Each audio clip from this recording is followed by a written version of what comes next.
আপাতত ইরান যুদ্ধ থেকে বের হওয়ার সুযোগ মিললেও ব্যাপক ক্ষতির মুখে যুক্তরাষ্ট্র।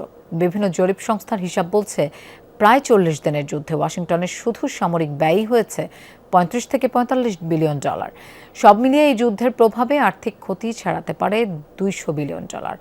আর্থিক ক্ষতির পাশাপাশি অন্তত ১৩ সেনাকে হারিয়েছে দেশটি, আহত হয়েছে ৩ শতাধিক। এদিকে ইরানের সাথে যুদ্ধে জড়িয়ে ইউরোপীয় মিত্রদের সাথেও তৈরি হয়েছে টানাপোড়েন। A1 SWR Pipe and Fittings. A1, Engineers #1 choice.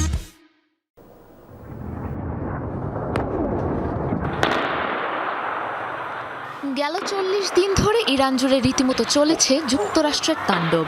মাত্র ৬ সপ্তাহে ইরানের প্রায় ১৩,০০০ স্থাপনায় হামলা চালিয়েছে ওয়াশিংটন।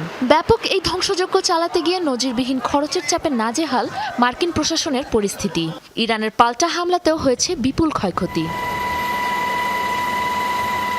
যুদ্ধ প্রস্তুতির অংশ হিসেবে গত ডিসেম্বর থেকেই মধ্যপ্রাচ্যের সামরিক উপস্থিতি বাড়াতে শুরু করে মার্কিন বাহিনী।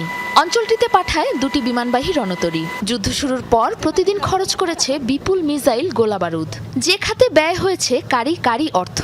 ওয়ার কস্ট ট্র্যাকার যুক্তরাষ্ট্রের ব্রাউন ইউনিভার্সিটি সহ বেশ কিছু সংস্থার তথ্য মতে ইরান যুদ্ধে দৈনিক গড়ে আনুমানিক ৯০০ মিলিয়ন থেকে $২ বিলিয়ন খরচ হয়েছে যুক্তরাষ্ট্রের। বিভিন্ন গণমাধ্যমের তথ্য অনুযায়ী ইরানের পাল্টা জবাবে ক্ষতিগ্রস্ত হয়েছে উপসাগরীয় দেশগুলোতে অবস্থিত ১৩টি মার্কিন ঘাঁটি। এই যুদ্ধে অন্তত ৭টি সামরিক উড়োযান হারিয়েছে যুক্তরাষ্ট্র। ক্ষতিগ্রস্ত হয়েছে আরও বেশ কয়েকটি জেট ও রাডার। পাশাপাশি ইরানের মিসাইল ড্রোন ঠেকাতেও ছুটতে হয়েছে বিপুল পরিমাণ ইন্টারসেপ্টর মিসাইল। বিভিন্ন জরিপ সংস্থা বলছে, অঙ্কের হিসাবে এই যুদ্ধে যুক্তরাষ্ট্রের মোট সামরিক ব্যয় আনুমানিক $৩৫ থেকে $৪৫ বিলিয়ন। বিপুল এই খরচের ধাক্কা সামলাতে এবছর প্রতিরক্ষা খাতে $১.৫ ট্রিলিয়ন বাজেটের অনুমোদন চেয়েছে হোয়াইট হাউস। এদিকে বিশ্লেষকরা বলছেন, সামরিক ব্যয় ছাড়াও এই যুদ্ধের বিরূপ প্রভাব পড়েছে যুক্তরাষ্ট্রের সামগ্রিক অর্থনীতিতেও। মোট ক্ষয়ক্ষতি ছাড়াতে পারে $২০০ বিলিয়ন। আর্থিক ক্ষতির পাশাপাশি বেশ কয়েকজন সেনা সদস্যকেও হারিয়েছে যুক্তরাষ্ট্র। এখন পর্যন্ত ১৩ সেনার মৃত্যুর তথ্য দিয়েছে পেন্টাগন। জানিয়েছে আহত হয়েছে ৩ শতাধিক।